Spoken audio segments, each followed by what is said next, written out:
All right, everyone. Let me just give you guys a little piece of advice. If your friends do not call you out on any of your lies, not just to your face, but even online as a form of accountability, can you really say that they are your friends? Now, I would want some of my closest friends to call me out on my lies and on my nonsense if I was lying about anything, because I want to be held to a higher standard. I want to be held accountable for my actions, as I no doubt am doing this show. When we have a major platform or a major podcast, we are definitely held to a higher standard or a higher account than other people, right? So we need to be very, very mindful of that. And for some of my closest friends that watch my show, that know who I am as a person, they know that I'm a man of integrity, and they know that I'm not going to lie for clicks. That can't be said for people like Candace Owens.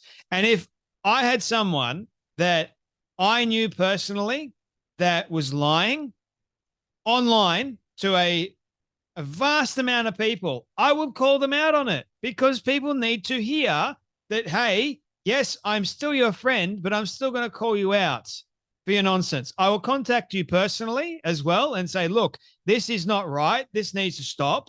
And here is the actual truth of the matter. What's going on? And then also, I would call them out online so everyone knows where I stand. It's important for people like us that are in this space that has a massive audience for people to know exactly where you stand. Now, the reason why I say that is because yesterday the internet was ablaze over the New York Post releasing the Charlie Kirk letter to Bibi Netanyahu. So, yes, it took a couple of weeks for the letter to be released. Candace was demanding that the letter was released, and it finally did get released. Sure, it was a little while post Charlie's death, but that's okay. I'm not concerned about how long it was released. I mean, it should have been released sooner, but that's beside the point. I think lots of other things were going on in the meantime for us to really be worried too much about this letter, but it was released. And lo and behold, it showed us exactly what Charlie was thinking. He was pro-Israel. His stance on Israel was still, I love Israel, when he died. But of course, ladies and gentlemen, that wasn't good enough for Candace Owens. Candace, I'll be making another video about this, but she's not happy that the letter was released because it proves that she lied. Now, Tucker also lied about this too. He has also been pushing false narratives. Now, people wanted, because Megyn Kelly, she should have called out Candace and Tucker, but she hasn't, because they're her friends. Now, my problem is she is acting exactly like the thing that she claims to hate, especially in this moment. Now, I want to preface this by saying I do not believe for one second that Megyn Kelly is anti-Semitic. I do not believe that she's turning her back against Israel. And I do believe that there are people out there that take it way too far and to the extreme. And Charlie, before he died, went on Megyn Kelly's show and complained about how people are just get really, really nuts over if you call out Israel or if you question Israel, they just like, you can't do it. Those are a select group of people on the internet. Megyn Kelly, she's not anti-Semitic. I do not believe that for one second. However, her defending Tucker and Candace when she should know the truth is worrisome for me. So the internet was ablaze. They're saying we're losing our patience with Megyn Kelly. If you cannot separate yourself from Candace Owens, many people are going to separate themselves from Megyn. You do not have to align with everyone that claims to be of the right, what motives or whatever it is, but still take a stance. I mean, you guys know where I stand. At least I hope you do. At least I've made that perfectly clear. Now, I don't care if you're on the right or on the left, my friend, not my friend, I will still call you out regardless, because that's what's right. And I hope that people would do the exact same thing for me, keeping me accountable. I call out Candace's lies all the time. In fact, she knows that she lied. And why in the world is Megyn Kelly acting in defense of Tucker and Candace? I don't know. Trying to perhaps keep the peace between them. It's not doing Candace or Tucker any favors. I personally think that Megyn is quite scared of Tucker, to be quite frank. I think she's trying to keep that friendship going. I don't know why, because Tucker's now aligning himself with Muslims. So Megyn said this. Look at this. No, I have no obligation to separate myself from anyone. I run my own media company and my own show. That show is where I express my own opinions and I will decide what not to opine on. If you need to condemn Candace or Tucker for their opinions in order to listen to me, then I may not be for you. He's a close friend and she is under enough pressure, gratuitous shots from me. My fight is with the left, not these two.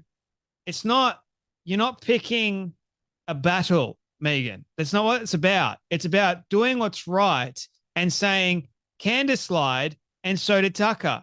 It's setting the record straight because you're not bringing them to any kind of account. Yes, your fight is with the left and you should continue fighting with the left.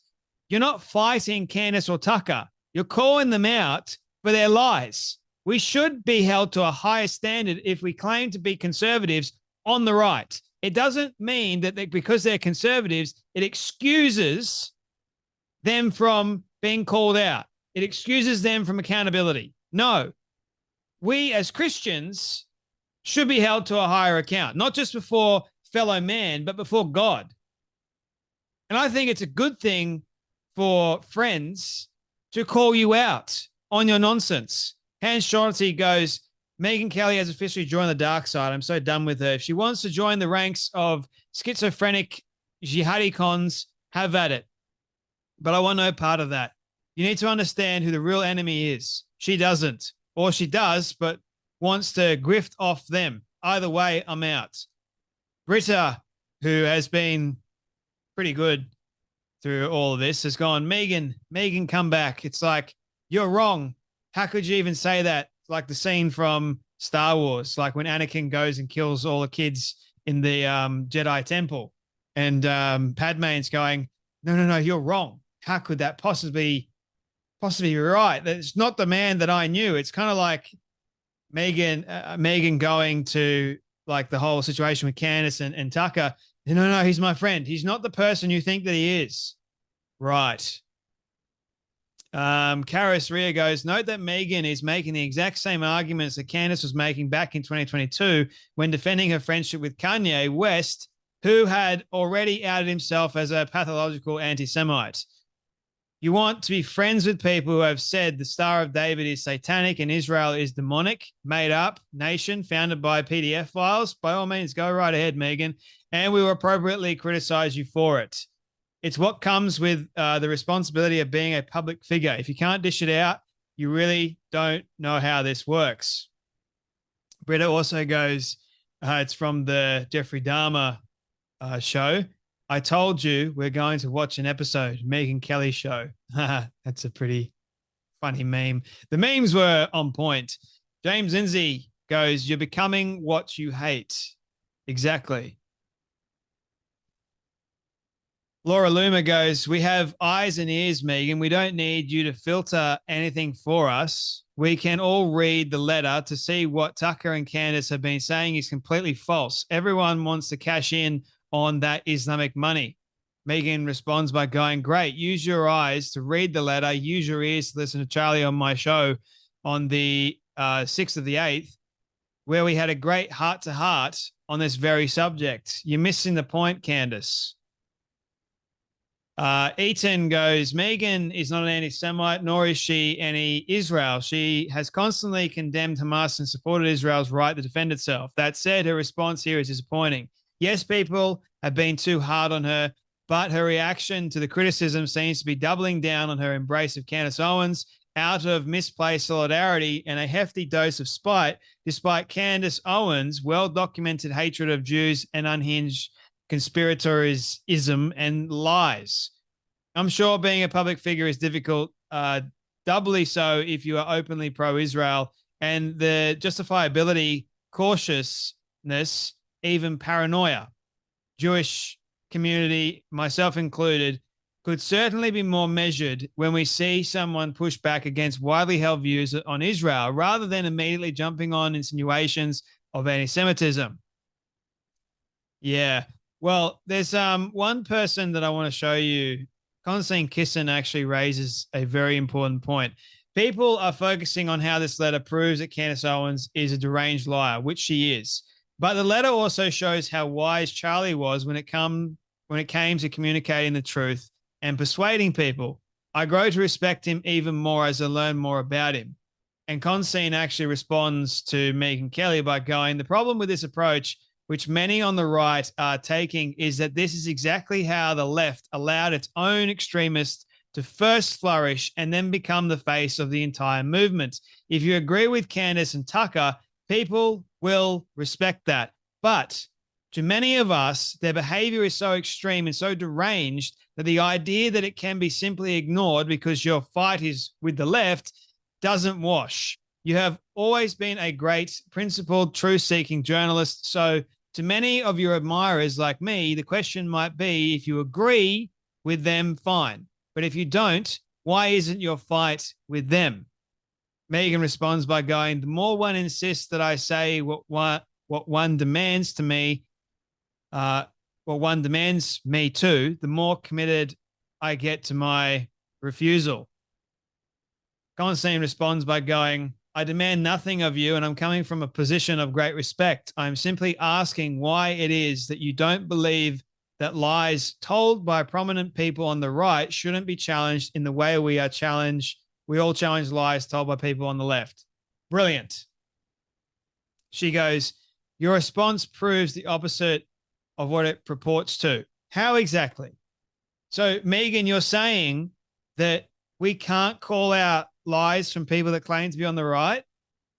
We have to just throw it under the rug and move on because our fight isn't with keeping people on the right accountable. No, we should keep everyone accountable, regardless of whether or not they're your friend. If you don't call out your friend, can you really say that they're your friend? They're not keeping you accountable. Yes, you can still be loyal. You can still be their friend. And sure, it may be hard, but it's actually more worthwhile because you are helping them realize that the truth needs to stand. The truth does need to stand clear, not lies, especially if you are on this platform. Like I mentioned at the very beginning of this, we need to be held to a higher account. We need to actually make sure that this area is done properly. And it's one that people can actually trust us as not just podcasters, but sharing news, sharing opinions, and making sure that they're the truth. Not leading people astray like people on the left do and people now on the right. It's wrong.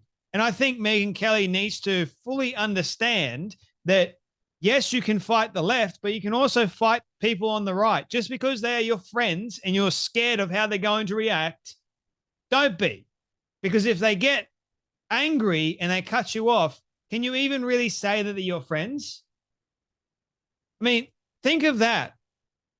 The kind of character that one would purport if you called them out on their lies and they cut you off for it. Imagine that. That's not on you. That's on them. Because then they've allowed pride to take over, haven't they? They've allowed their ego and the lie to consume them so much they think that they're right. And because they were embarrassed by you keeping them accountable, they've gone, oh, it's a hit to my pride. No, screw you. I'm done. Instead of showing some humility. And that's my problem. Candace won't show any humility. Neither will Tucker. Neither will Megyn. Because Megyn won't call them out. Megyn doesn't even want to bother doing it. She would much rather shove it under the rug and move on and say, my fight's with the left, than actually call to account. And that's a problem for me. It's a big problem. And some people may disagree with me, and you're perfectly fine to disagree with me. But when people neglect the truth, we're in a lot of trouble. And when they defend lies, all because they're trying to keep the peace, as it were, on the right, and where our fight is with people on the left, we've lost. We've lost because now the left has ammunition. The left has ammunition to go to Megyn and everyone else and say, look, you didn't call out the lies from Candace Owens. You're not much different to us. You call us out all the time for our lies, but yet you won't call out anyone on your side that is lying. So how can anyone trust anyone? That's my problem. And Megyn can't see it. Over stubbornness, over pride, whatever it is. Now, I'm a small fish in this pool. Megyn's got millions of followers, so does Tucker, so does Candace. But someone needs to put them straight. And hopefully they see this and hopefully it actually makes sense. Show some humility for once. And actually do the right thing. You can do it in love and you can do it out of kindness. It doesn't have to be like you're attacking them. No, you can say, look, Tucker, Candace, you both lied. Please do the right thing and admit that you lied and apologize for it. For the sake of Charlie. For the sake of everyone else as well. If Megyn Kelly continues to praise people like Tucker or Candace without pushing back on their narratives, she cannot expect to continue being taken seriously by folks on the right. In her words, you're losing me. It's time to wrap it up. Exactly. And yes, Charlie, the letter, 7 pages of Charlie just gushing and showing his love and support for Israel. And you think that after a letter like that, he would decide at the very end to just quit? I'm changing my tune on Israel, man. You think after the Hamptons meeting, he would just change his tune? You think his good friends, Benny Johnson, Seth Dillon, many others that were very close to him, you think he would have told them? Why haven't any of them come out and said that Charlie was turning his back on Israel? Because he wasn't. So why in the world are people all of a sudden believing the lies of a mad woman? She's mad. She's nuts. And you can see it. She's got Candace and Tucker, both of them, are demon-possessed, man. And if Megyn Kelly can't see that, I worry about her enormously. Anyway, that's enough from me. You guys take care. Be blessed. And I'll see you all in the next video.